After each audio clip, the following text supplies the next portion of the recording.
మన మర్రి gold and diamonds లో no GST is back. కేవలం 1% to 11% వరకు మాత్రమే గల విఏ ఆపై నో జిఎస్టీ. ఈ ఆఫర్ జూన్ 6 నుండి 14 వరకు మాత్రమే. భారత్ పాకిస్తాన్లను విడదీసే వాస్తవాధీన రేఖకు ఇరువైపులా పరస్పర భిన్నమైన పరిస్థితులు కనిపిస్తున్నాయి.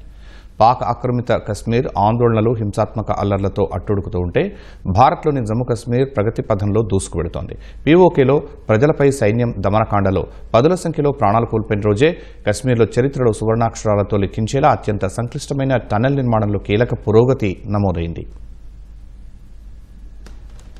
పాక్ ఆక్రమిత కశ్మీర్లో నిరసనలను అణిచివేసేందుకు పాకిస్తాన్ భద్రతా దళాలు జరిపిన కాల్పుల్లో పదుల సంఖ్యలో ప్రాణాలు కోల్పోయారు. పీఓకేలోని రావలాకోట్, ముజఫరాబాద్, మీర్పూర్ వంటి పట్టణాలు అశాంతి, అరెస్టులు, హత్యలతో అట్టుడుకుతున్నాయి.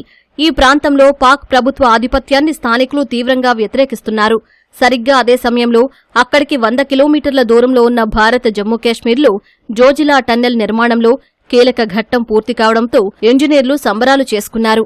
హిమాలయ లోతుల్లో వ్యూహాత్మక జోజిలా టన్నెల్ బ్రేక్ త్రూను మంగళవారం ఘనంగా జరుపుకున్నారు. పూర్తయిన తర్వాత ఆసియాలోని అత్యంత పొడవైన ద్విముఖ సొరంగంగా ఇది రికార్డు సృష్టించనుంది. జమ్మూ కాశ్మీర్ను లద్దాఖ్తో అనుసంధానించే ఈ సొరంగం అన్ని కాలాల్లోనూ ప్రయాణానికి అనుకూలంగా ఉంటుంది. ఇలా నియంత్రణ రేఖకు ఇరువైపులా ఉన్న కాశ్మీర్లలో పరస్పర భిన్నమైన పరిస్థితులకు ఈ రెండు ఘటనలే సజీవ సాక్ష్యం.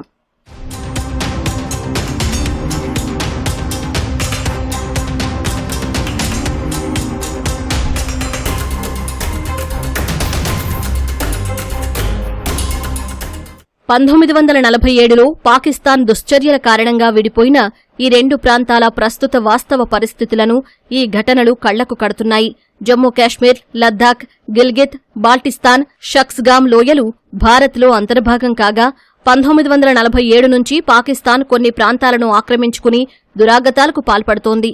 పాలనలో పాక్ సైన్యం ఆధిపత్యం, నిత్యావసరాల ధరల పెరుగుదల, విద్యుత్ ఛార్జీల పెంపును నిరసిస్తూ పీఓకే ప్రజలు చాలా ఏళ్లుగా నిరసనలు తెలుపుతూనే ఉన్నారు. ప్రస్తుత ఆందోళనలకు నాయకత్వం వహిస్తున్న జేఏఏసీ కూడా ఆర్థిక కష్టాలకు వ్యతిరేకంగానే ఉద్భవించింది. పిండి, కరెంటు సబ్సిడీ ఇవ్వాలని, రాజకీయ సంస్కరణలు చేపట్టాలని డిమాండ్ చేస్తూ 2024-2025లో తీవ్ర ఆందోళనలు జరిగాయి. వీటిని పాక్ భద్రతా బలగాలు టియర్ గ్యాస్, తూటాలతో దారుణంగా అణచివేశాయి. అనేక మంది ప్రాణాలు బలి తీసుకున్నాయి. ఈ నిరసనల్లో పాక్ నుంచి తమకు స్వాతంత్ర్యం కావాలంటూ స్థానికులు నినాదాలు చేశారు. పీఓకేలోని వనరులను దోచుకుంటూ పాక్ అవలంబిస్తున్న అణచివేత విధానాల ఫలితమే ఈ అశాంతి, హింస అని భారత్ స్పష్టం చేసింది.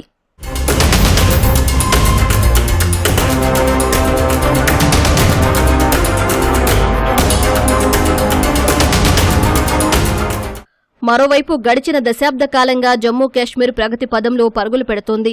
2019లో ఆర్టికల్ 370 రద్దు తర్వాత జమ్మూ కాశ్మీర్లో పెట్టుబడులు, మౌలిక సదుపాయాల కల్పన భారీగా పెరిగింది. పెద్ద ఎత్తున జాతీయ రహదారులు, సొరంగాలు, రైల్వేలు, విద్యుత్ ప్రాజెక్టులు, పర్యాటక మౌలిక సదుపాయాలపై కేంద్రం భారీగా పెట్టుబడులు పెడుతోంది. 2021కి ముందు కేవలం 450 కోట్లుగా ఉన్న వార్షిక పెట్టుబడులు 2025-26 నాటికి 5,824 కోట్లకు చేరాయి. 1,60,000 కోట్లకు పైగా పెట్టుబడి ప్రతిపాదనలు ప్రభుత్వానికి అందాయి. 2020లో ఇక్కడ 69 స్టార్టప్లు మాత్రమే ఉండగా ప్రభుత్వ ప్రత్యేక విధానాలు, ఇంక్యుబేటర్లు, సీడ్ ఫండింగ్ మద్దతుతో 2025-26 నాటికి ఆ సంఖ్య 1,300 దాటింది. Z more tunnel, Chenab railway bridge, కొత్త హైవేలు ఇక్కడి ప్రగతికి నిదర్శనాలు. మంచు కొండలు, పచ్చని లోయల నుంచి వందే భారత్ రైళ్లు పరుగులు తీయడం కొన్నేళ్ల క్రితం ఊహకు కూడా అందని దృశ్యం ఇప్పుడు కనిపిస్తోంది.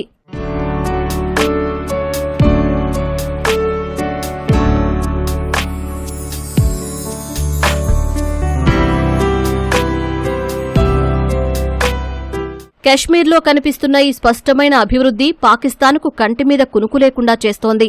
అందుకే పహల్గాం లాంటి దాడుల ద్వారా అశాంతిని సృష్టించేందుకు ప్రయత్నిస్తోందని భద్రతా విశ్లేషకులు చెబుతున్నారు.